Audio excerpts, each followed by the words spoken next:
Hey Maria, how you doing? Oh, hi, Barbara. Yes, very well, thank you. Great to see you. And you? I was really looking forward to having you on the podcast, but welcome to Smash Your Own Ceiling World. Oh, thank you. Yeah, it's great to be here. I'm very excited to get to come and talk to you today. Thank you. So, we've I was thinking about this, and I've known you for over 10 years Oh, now. yeah. Wow. It's been a long time, Kat, that you've had to deal with me. Oh, it's been a pleasure. No, it's been a pleasure. Yeah. Because you run a choir and you've run a few, well, at least a couple of choirs that I've been involved Yeah. in, but that's how we kind of know each other. So even Mhm. though I know you and I know you, I feel as though I know, but I don't. We don't really spend an awful lot of time chatting. We've probably chatted a few times, but we don't. Yeah. So this is going to be good. I'm looking forward to kind of getting Yeah. behind the scenes of Maria. Oh. Yeah, no, it's nice. We're often very busy when we're doing choir and music together, aren't we? So it's nice to have time to talk a bit more, have a bit of time and space for it. Yeah. Yeah, and I know you're busy anyway because you've got four little ones. How old are your Yeah. little ones now? I do. I have they're 8, 5, and have 1-year-old twins as well. So Yeah. yeah, it's pretty busy in our house. Yeah, it's just a crazy busy. And Yeah. you run your business. Yeah. So do you have you got so tell us a bit more about what you do. You do your introduction because it's Yeah. probably gonna be easier. Oh, thank you. Well, yes, so I'm a musician, and I've worked in music for lots of years. And more recently, I set up a big choir in Yorkshire called the Great Yorkshire Chorus. I've always been really passionate about making music accessible to people, because I've always just had so much enjoyment from growing up making music, playing instruments, playing in groups, singing, and I really love sharing that chance with other people. And singing is a very easy way that people can first get into music. So that's how I became quite passionate about choirs and singing and getting people singing. So I've run a number of choirs over the years, but after I had a break when I had my first son, I decided that I would try and focus my work, and I set up one big choir, the Great Yorkshire Chorus. So that was in 2018. So the choir's been running for 7 years now. We're based in West Yorkshire. At the moment, we have about 120 singers, so it's a pretty big group and an amazing sound. And I think my ethos with it is really to create really wonderful, high quality music, but make it very inclusive. So there's no auditions, anyone can join. And also just create a really strong community and make a place where people can make really good friends, feel part of something bigger than themselves, and just share some brilliant experiences performing, learning music, going to different places. So that's kind of what we do, and then I sometimes do sort of extra little musical projects on the side, but the choir is my main thing at the moment. Yeah. And Yeah. you know what? You do it so well. I was just Oh, listening to you talk about the like community and things, and you really excel at that. So oh, thank in you. your spaces, it's not clicky and it's Mm. not everybody feels so welcome and you could walk in and not know anybody and you just be surrounded by, you'd be chatting within 2 seconds Oh, because the people are so lovely.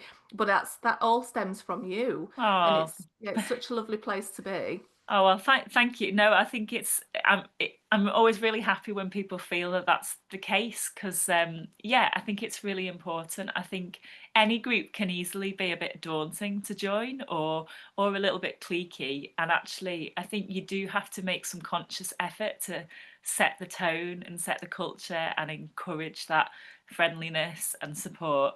But it's really worth it because it just creates that really positive experience for people. Mm. Yeah. Yeah, and yeah, as a person who's in the choir, it's such a lovely place to be. And I've made like some of my closest friends just because of you, Oh, you know. oh, that's so brilliant. Yeah, that's So great. Yeah. so that's really lovely. But you did say that you kind of do.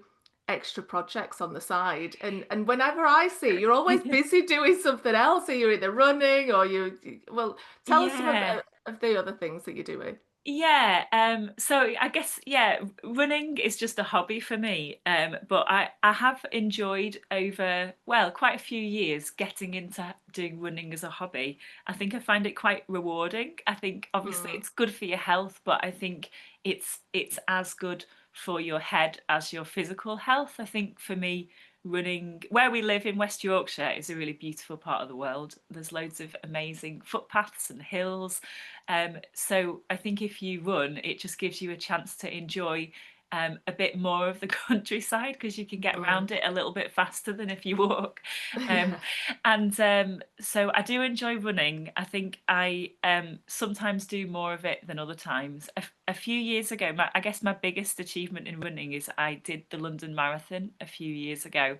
I couldn't do it again right now because I'm not half as fit as I was then.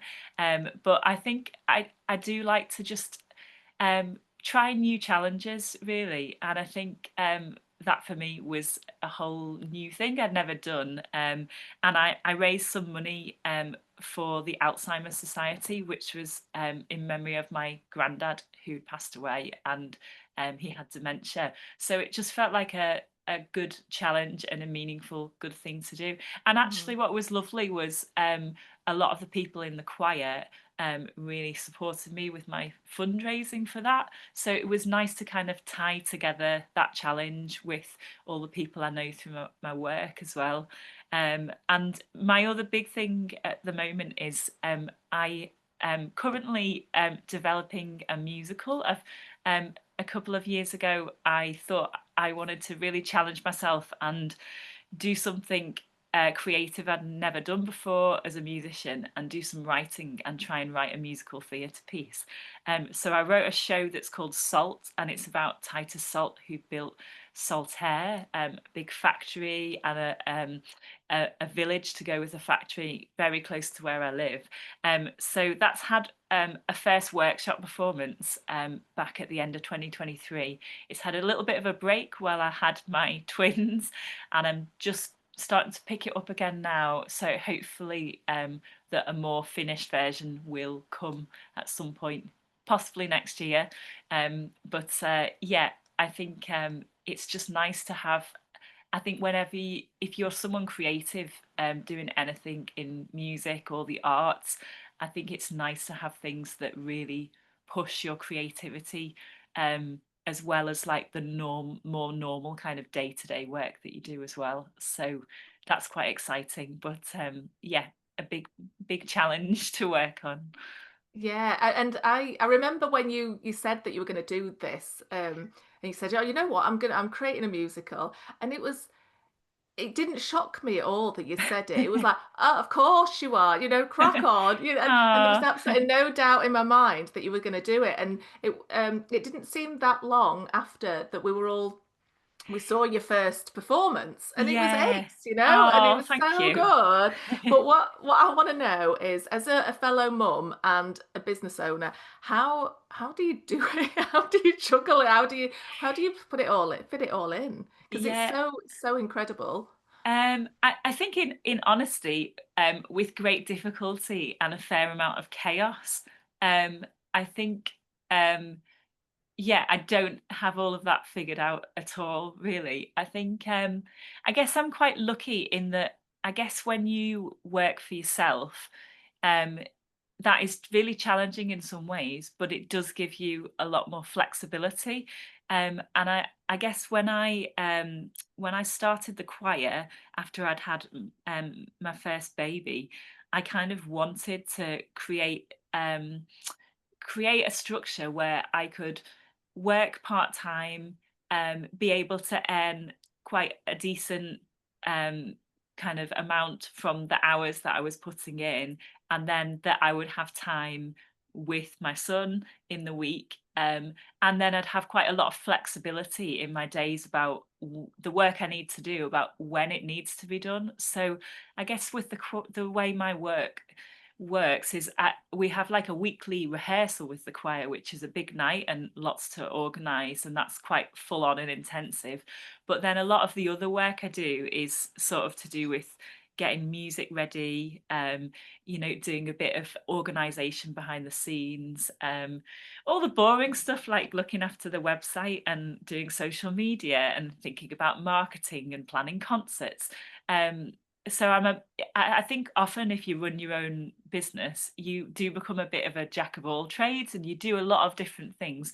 But I guess the beauty is for me, a lot of that, it's very flexible when it happens. So um, I guess I've got that flexibility to kind of shoehorn other things in and make time. And I guess like writing the Salt musical um, worked because I had a bit of a quieter time in some of the other work. Um, so there was just about time to fit it in. Although to be fair, I think there was probably a period of about 3 months when I knew we'd got a date to do a first go at the show and rehearsals. So I had a strong deadline and a lot to write, where I did like a lot of very intensive work and a lot of hours, a lot of extra things in the evening. And I can't keep up that pace all the time. I think I did feel at the end of that really kind of physically, emotionally drained, but really happy with what I got, but where I got to, but just aware sometimes you can have that intensive time for a short time, but it's not sustainable for a really long period of time. I guess just with sort of juggling, it is challenging in that I guess anyone who's a parent will know there's just a lot to do in family life, in all the practical mundane things of sort of it's not even just kind of playing with your kids, is it? It's all the things No. of cleaning the floor 100 times, doing so much washing up, so much washing, all these jobs around your house. I guess now our older kids are at school, it's kind of the mental load as well of remembering all the different things they need for school. Um, just remembering, like, I don't know how it is for other people. My kids seem to grow very fast. So even just, all the time they keep growing out of their clothes. And it's just all, I think I find the challenge of there's quite a mental load to caring for your family that takes up space in your mind. And I think that does affect your work head. I think for me, it can be challenging if there's a lot of family stuff to think about. It can be challenging to kind of put that aside and for that not to take some energy away from your kind of work head and work energy. So I think all of that is quite hard, really. And I'm sort of aware that the ages our kids are is quite intensive and hopefully as they get a little older and independent that will become easier, but I'm aware like that it does mean that you are torn a lot of the time between those different parts of your life, and I'm aware that if I wasn't a mum of four, I probably would have more time and energy and ideas to put into some of my work and projects. And I don't have that, but then I wouldn't change it because I love being a mum. I love them all so much. So it's just a tension that I have to balance for forever, basically, and it'll evolve over time, I think. Yeah. I mean, everything you said is so true. I mean, mine are a lot older now, but when I Yeah. started my business, the word little as well, Yeah. and so I can Yeah. completely relate. And that mental load is is so true. And one of my worst questions that I get asked, and I wonder whether you've got the same, is what's for tea? Honestly, when I Oh heard yeah. that every day, when I heard that, even though it's not Yeah. a surprise to me that I've got to make Yeah. dinner, but Yeah. just knowing, oh my God, I've got to now think, Yeah. what do I need to cook for tea? And Yeah. um, it still sends shudders down my spine, Yeah. and the days where I don't know whether you're in that stage yet, where all of a sudden there's World Book Day tomorrow, and you Oh think, oh yeah. my God, I have got to Yeah. create a uniform out of Yeah. nothing. So, it's Yeah. little things that you've just got to keep on top of that. Yeah. You're right, when Yeah. you're juggling, you kind of have to compartmentalize and think, right, I've got to Yeah, do this now, and then yeah, I've still got work over here, and you're still getting great ideas, and you want to put stuff into your yeah, work, but yeah. you still have to hold space for your family as well. That's it. Yeah, no, totally. We're definitely in the world book day zone. Yeah, and I think sometimes like when you get kind of messages from like a school or a nursery about like lots of little things to remember, I think I'm a big advocate of a paper diary. I love my paper diaries. I always have had one. I'm quite a technophobe really. Apart from I like technology when it's to do with music and recording music, but when it's like admin, I'd much rather have like a notebook or a diary. Mm, There's just something nice about the physical and yeah, writing stuff with a pen. So I think I just make a point of any of those sort of family things. I just have to write everything in a diary like straight away, and then it can go out my head. I always feel like when I write things on paper, it's like I'm kind of emptying my head, which is quite yeah, useful because I think when you've got too much of the small stuff in your head, it kind of clouds your head, and then you can't work as effectively and as focused on like the big things that are important and the big things that you should really spend your time on. Um, so I don't know. I think getting as much of that, whether it's the family stuff or even like small things to do with your work, like I guess with the choir, because there's a lot of people involved in the choir. Um, I think just week to week, I'll get loads of kind of queries from people or just small things people want to check, or members just want to check in and let me know about things going on with them, or they want to talk about like things to do with a performance. But I think sometimes like that stuff, it's all got to be dealt with and done, but I think it's quite important that I could sometimes spend a whole day doing stuff like that, but then I'm not doing the things that really kind of move things forward for everybody. So I think quite often I have to try and not get bogged down in the small things, but just take a step back and think for the whole choir, like what is good for them in terms of how I spend my time. Like if I've got X amount of time this week, what what should I do with that that's going to make the biggest difference for everybody? And I often don't get that right, but I think if I can think like that, that's much more effective, and that kind of moves things on. And it helps us to, I think, build some momentum. I think I find with the choir, the times when things feel the most positive and like uplifting, and is when you sort of get your head out of the what's happening right now, and you take that time to look ahead and think in 6 months what should we be doing, like where should we be performing, or what haven't we done before that we could try.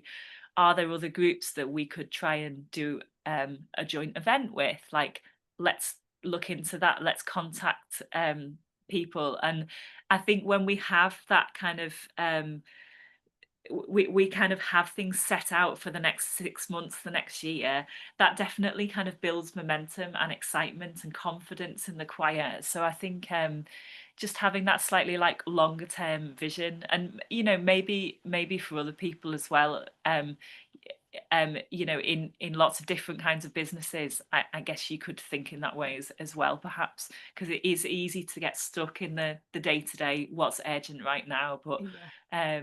yeah, then you can miss out on the better things.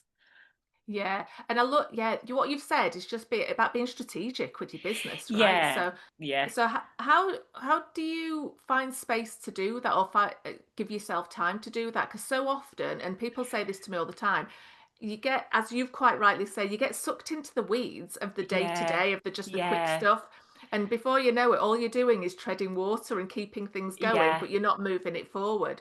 So are you quite good at just sh- carving out, being consciously carving out time for, right, I'm going to be strategic and I'm going to look forwards now? Or does it just happen when the inspiration strikes?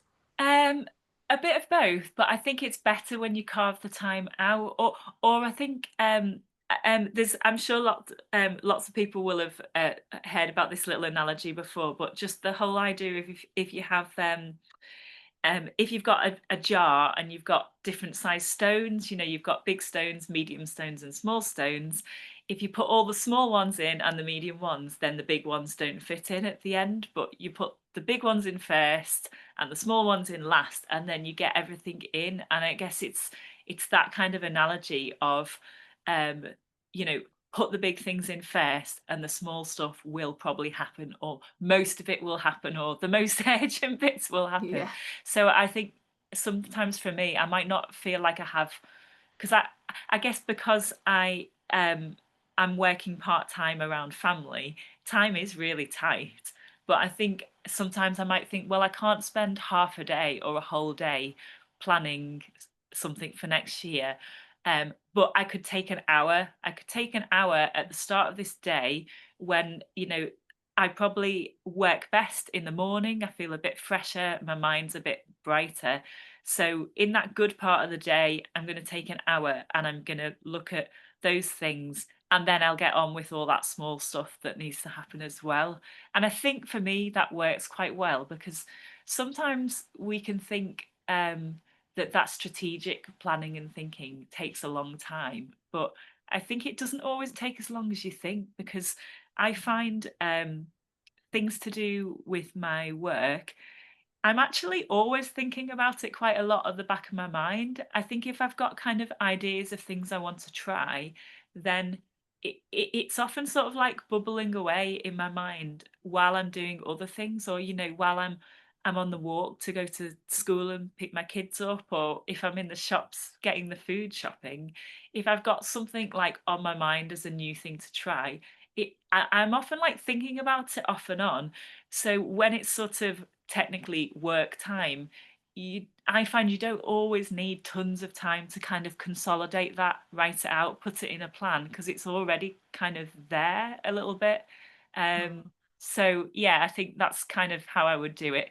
Um, but yeah, I don't know. I don't always make enough I think I could get better at all of this as Mm. well.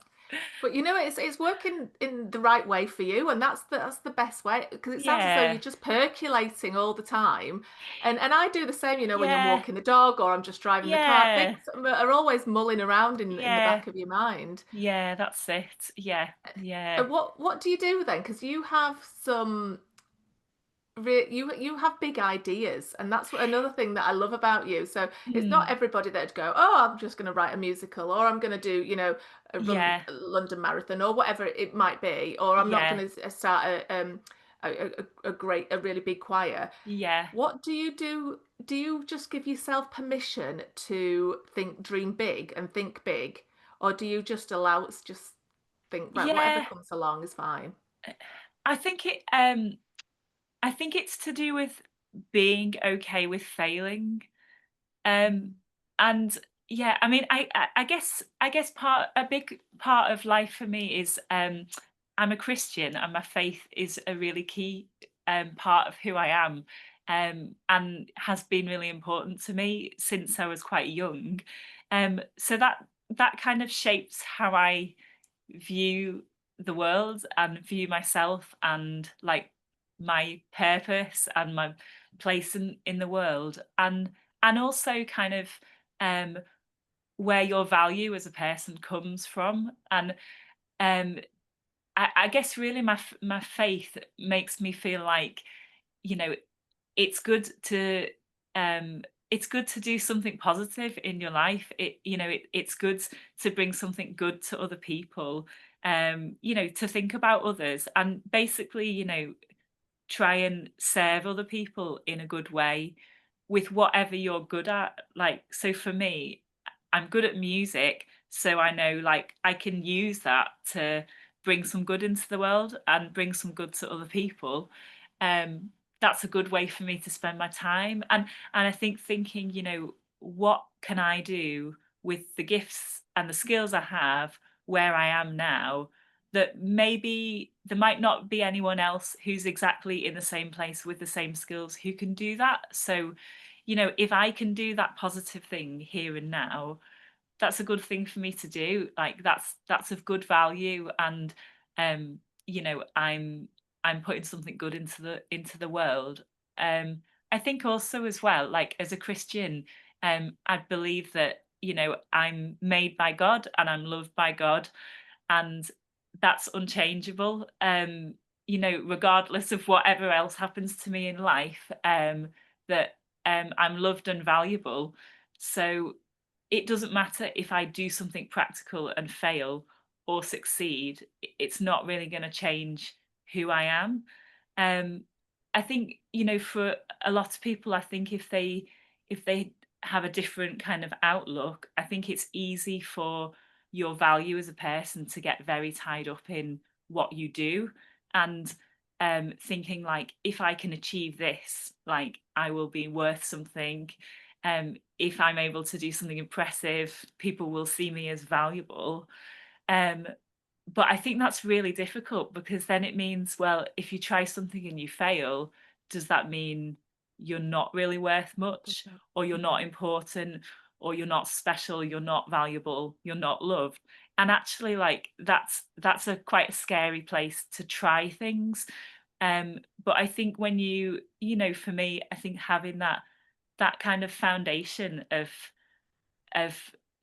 just knowing, like, through my faith, feeling, like, happy in who I am, and it doesn't mean I'm not insecure about all sorts of things, Yeah. but just sort of knowing that that is, like, a bedrock for me, it makes you feel like, well, okay, if I try something and it doesn't work and I look really stupid, like, I'll be okay. Um, Yeah. and I think, like, I guess, when I started the choir, I'd run choirs before, so it was a step up and a risk, but I felt fairly confident I could give it a good go. I think writing the musical was a lot more of a, I actually don't know if I'm going to write anything that anyone will like. It might just be really bad. It might be really cheesy. The music might not be good enough quality. Um, Even writing like the story and the script, I've never done that before. It might be really wooden. So I kind of felt with that there was quite a high chance that it wouldn't go well, but I think you don't find things out until you try, and actually, like, it went a lot better than I expected, and I was, so pleased to take that risk and try to do it. Um, but yeah, I think being okay with failing in a big way allows you to do bigger things. Yeah, Um, but I mean, what you've just said there, Maria, is gold. And I think, and it's something I don't think we talk about enough, that feeling yeah, being okay with failing. And I know you've got the foundation of your faith underneath that, which is clearly a great bedrock for yeah, you. Um, but there's on top of that is just that sense of safety of actually I'm going to try it, and if I fail, it's all right. There's yeah, nothing else tangled up in that. There's yeah, no sense of worth, and I yeah, think you're right. Sometimes we can put so much pressure on ourselves that we've yeah, got to do something, and if yeah, it fails, that means that we're not good enough, or what yeah, we failed ourselves yeah, or our family or something. When actually we've yeah. just tried something. Yeah, and I think I would say as well, like, I'm really lucky in that, I have amazing family. Like, I think my husband and my parents, sister, other family, even the kids, like, they're really encouraging. They're very supportive. Um, it's no small thing to support someone to do quite big, mad, outlandish, not normal things. And I think actually having really amazing people around me who say, "Okay, you're gonna write a musical, fine, get on with it and we'll cheer you on." Like, I think it I think that's a really big part of it as well. And, I'm really lucky that I have that. I know, like, not everyone has that.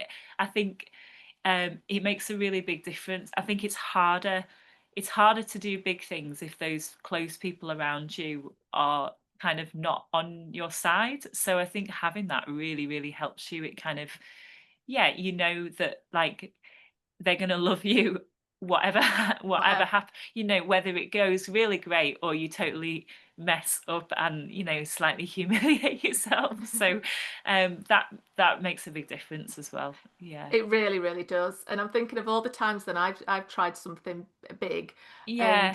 and my family just go, okay, crack on, just off Yeah. you go and do it. And I Yeah. remember one time I was so nervous about something, because it was I was probably speaking in front of my biggest Oh, audience. yeah. And beforehand, I was like, "Oh, what am I doing? Well, Yeah. can I pull this off?"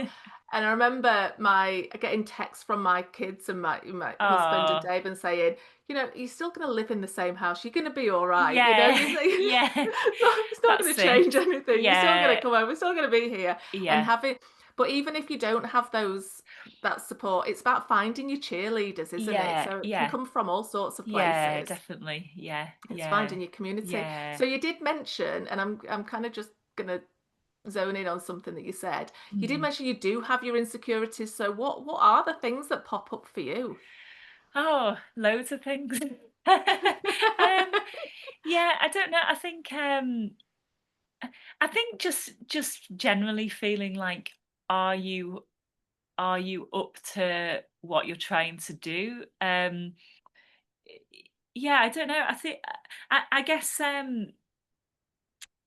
I guess in the kind of the work that I do, I don't like work really closely. I don't have like a team with doing my work with me, but I do have obviously peers like doing similar work. It's really nice, to kind of um build those networks with kind of other choir leaders, other musicians, work with other groups. But I think sometimes it's just feeling like, am I up to the job of what's needed from me?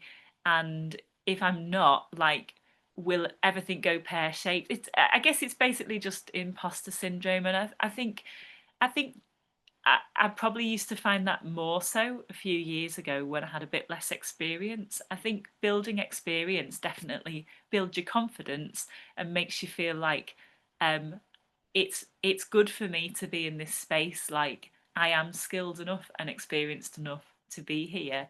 But yeah, I mean, I guess a very current thing is we're with the choir, as you know, we're about to do a big Christmas concert with a symphony orchestra, which is really exciting, and that's a new thing for us.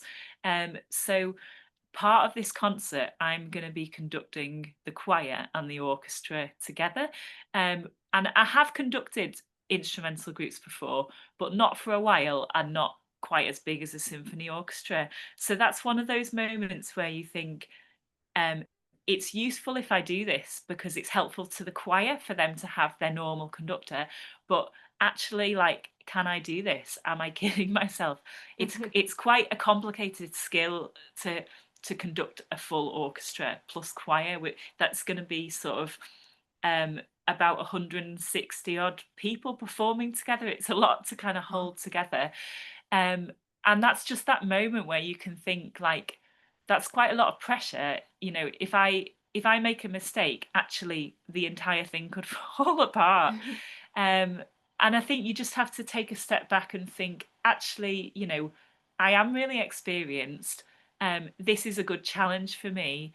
But I can prepare for it. Like, I can learn the music really well. I can practice quite a bit myself before the rehearsals.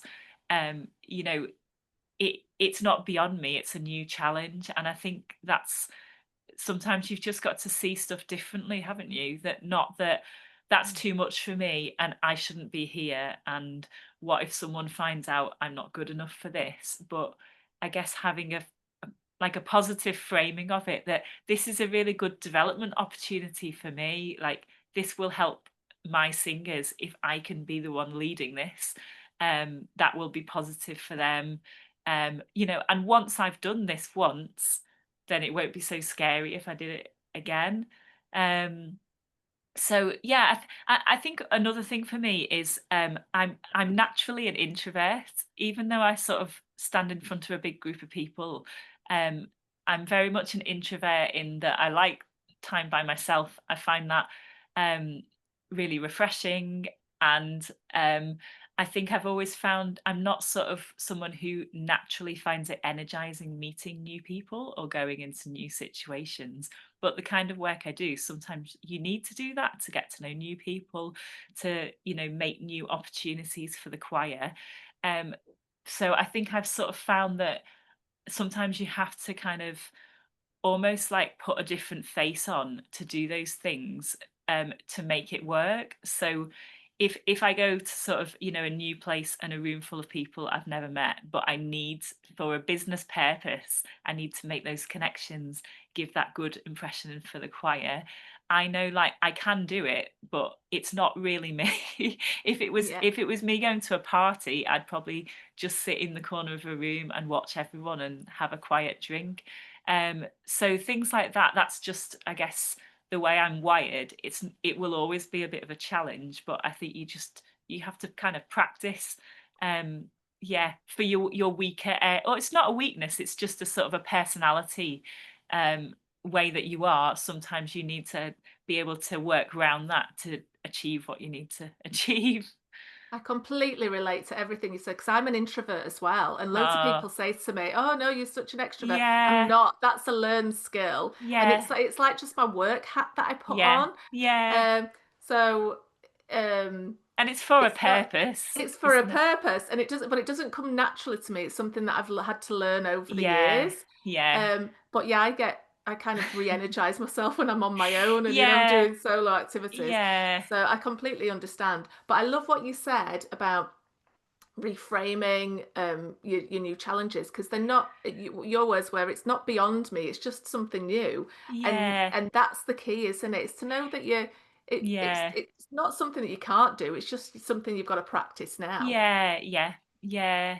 And I think it's that keeping a mindset of learning through your adult life and through I guess when you're running your own business, when you're first getting established, there's so much to work out and there's so much kind of hard work to get to a point of stability, some kind of stability within your first year, couple of years, that it's sort of easy once you've got to that bit of stability just to be like, oh, great, we've got here, like, we're okay, like, we've figured out how to do the thing. So let's just keep doing what we're doing, which is okay. But I think it it's good to, once you're there, maybe like, yeah, take the foot off the accelerator, give yourself a bit of space, a little bit of a rest, but then to think like, well, where do you go from here? Because I guess, when you think when we're in school or